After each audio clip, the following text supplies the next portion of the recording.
Hello. आज जो चर्चा करेंगे ना, हम इलेक्शन कमीशन का चर्चा करेंगे, निर्वाचन आयोग का चर्चा करेंगे। निर्वाचन आयोग के बारे में चर्चा करेंगे। एक्चुअली भारत में जो निर्वाचन आयोग होता है इसके बारे में चर्चा करेंगे। तो जो भी चर्चा करना है इसके बारे में चर्चा करेंगे कि भारत के अभी निर्वाचन आयोग कौन है। जैसा कि आपको पता है कि भारत में निर्वाचन आयोग राजीव कुमार है जो 25वें नंबर के हैं। अभी फिलहाल 5 जजों की बेंच बैठाई गई थी सुप्रीम कोर्ट अपने इतिहास में।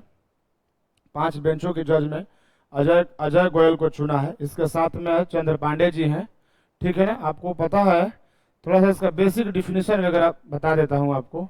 इसके बाद में कुछ आर्टिकल्स वगैरह डिस्कशन कर देंगे। तो आप इस बात को जरा समझें, क्या क्या क्वेश्चन आपसे बन सकते हैं इलेक्शन कमीशन से, निर्वाचन आयोग से, जरा इस बात को समझें। Let us discuss about this कि निर्वाचन आयोग होता क्या है। आपसे सबसे पहला क्वेश्चन जो पूछा जाएगा कि निर्वाचन आयोग भारत के संविधान में कौन से भाग में है, भारत के संविधान के कौन से भाग में है। तो आपका आंसर होना चाहिए, आपका जो आंसर होना चाहिए भाग 15 में है। सेकेंड क्वेश्चन आपसे पूछा जाएगा कि भारतीय संविधान में निर्वाचन आयोग कहां से कहां तक है। तो आपका बेस्ट आंसर होना चाहिए आर्टिकल्स 324 यानी 324 से लेकर 329 के बीच होना चाहिए। एकदम सीधी सीधी स्पष्ट बात। ऐसा माना जाता है कि निर्वाचन आयोग का गठन कब किया गया, 25 जनवरी 1950 को किया गया। ऐसा माना जाता है कि भारत का प्रथम निर्वाचन आयुक्त सुकुमार सेन थे और भारत की पहली महिला मुख्य निर्वाचन आयोग जो बीवी रामभा देवी थी, ठीक है, जो उत्तर प्रदेश के गवर्नर के रूप में भी कार्य की है, ठीक है, one of the talented ladies थी। तो ये थोड़ा सा कंटेंट यहाँ पर लिखा हुआ है कि जो इलेक्शन कमीशन है 15 है, 324 है, 329 है। अरुण गोयल जी हैं, बार बार अरुण गोयल की चर्चा कर रहे हैं बिकॉज अभी बड़ा न्यूज में था। अनूप चंद्र पांडे जी हैं, इनके सहायक भी है, महेश जी भी हैं, उपचुनाव आयोग है, ठीक है। इसके बाद में आपको डिस्कशन किया स्थापना कब हुआ है। आपसे पेपर में आता है कि निर्वाचन आयोग क्या है, संवैधानिक है, कॉन्स्टिट्यूशनल है या नॉन कॉन्स्टिट्यूशनल है। तो आपका बेहतरीन आंसर होगा कॉन्स्टिट्यूशनल है, संवैधानिक निकाय है। जो इनके जो मुख्य चुनाव आयुक्त हैं इनको राष्ट्रपति नियुक्त करता है। आज से पहले यानी 83 से पहले एक 3 बेंच की सदस्य हुआ करते थे, जो 4 बेंच का हो गया, अभी 5 बेंचों के सदस्य बनाई गई है। राष्ट्रपति है, पहले 6 साल 65 ईयर हुआ करता था, 6 साल के लिए बनते थे और एज जो था 65 साल तक काम कर सकते थे।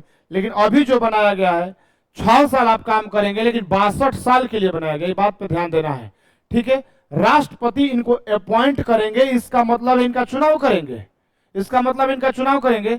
लेकिन let us talk about the EVM, one of the best concept in the election commission निर्वाचन आयोग का।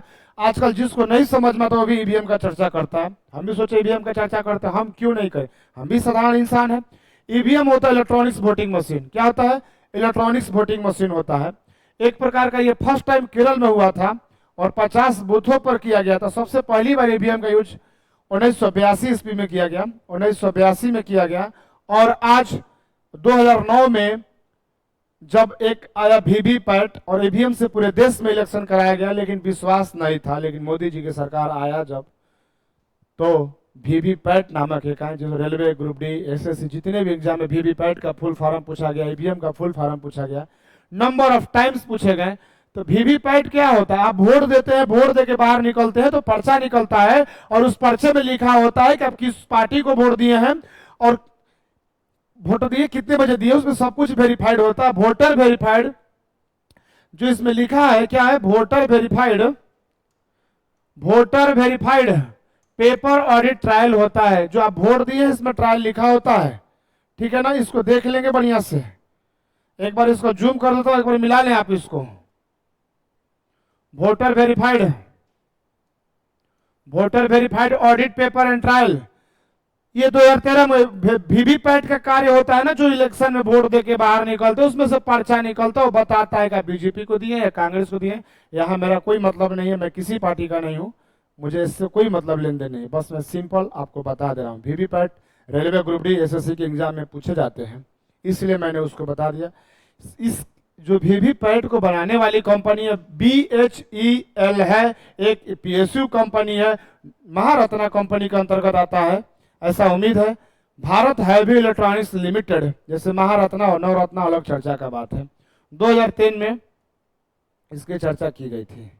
अब यहाँ चर्चा करते हैं मुख्य चुनाव प्रथम सुकुमार सिंह, बीबी रामबा देवी। हाँ, अब जो चर्चा करेंगे कि आपको अनुच्छेद 324 क्या कहता है, आपको अनुच्छेद 324 यानी आर्टिकल 324 के बारे में क्या कहता है। भारत में एक स्वच्छ, निष्पक्ष, एकदम ईमानदार तरह का एक संस्था होना चाहिए जो ईमानदारी तरीका से इलेक्शन कराए, जो ईमानदारी तरीका से इलेक्शन कराए, किसी भी प्रकार का कोई छल कपट न हो। ये निर्वाचन आयोग होना चाहिए। भारत में क्या होना चाहिए, निर्वाचन आयोग होना चाहिए। इसके अंतर्गत मुख्य चुनाव आयुक्त, चुनाव आयुक्त और उप चुनाव आयुक्त और राष्ट्रपति इसका समय समय से निर्णय ले, इनकी चुनाव करे, इनकी प्रक्रिया को जांच करे। ठीक है। इसके बाद में इनकी कार्य अवधि, चुनाव आयुक्त जो होता है सेवा कार्य अवधि संसद द्वारा भी कुछ डिसीजन लिया जाता है। एक अनुच्छेद 325 होता है। अनुच्छेद 325 ये बताता है कि भारत में प्रत्येक नागरिक जो है, भारत में जिस निर्वाचन क्षेत्र में जहां पर भी चुनाव हो रहा है वहां पर क्या करे, एक साधारण सूची बनाए, एक लिस्ट बनाए, उस लिस्ट में मतदाता का सूची का नाम हो और वो मतदाता क्या करे, वोट। लेकिन one of the best best best concept जो डिस्कशन करने जा रहे हैं, जो राइट टू वोट, वोट देने का अधिकार, मत देने का अधिकार, आपको जो है मत देने का अधिकार जो है, मत देने का अधिकार, मत देने का अधिकार, मत देने का अधिकार, ये सॉरी गलत से डाटा हो गया, 326 है। मत देने का अधिकार, राइट टू वोट, आपको कई बार पूछा हुआ है, बढ़िया बढ़िया इंसान से अच्छे अच्छे पूछ दीजिएगा कि राइट टू वोट क्या होता है। वन ऑफ द यूपीएससी पूछा है एक बार कि राइट टू वोट पर आप एक्सप्लेन करें, क्या कहना चाहते हैं। ठीक है ना। राइट टू वोट, वोट देने का अधिकार, भारत में जितने भी नागरिक हो, किसी भी धर्म के हो, जिसका उम्र 18 वर्ष से ज्यादा है, यानी कि एबव 18 ईयर्स, वो वोट देने का अपना अधिकार रखते हैं स्वेच्छा अनुसार। ये हमारा अनुच्छेद 326 बताता है। ठीक है।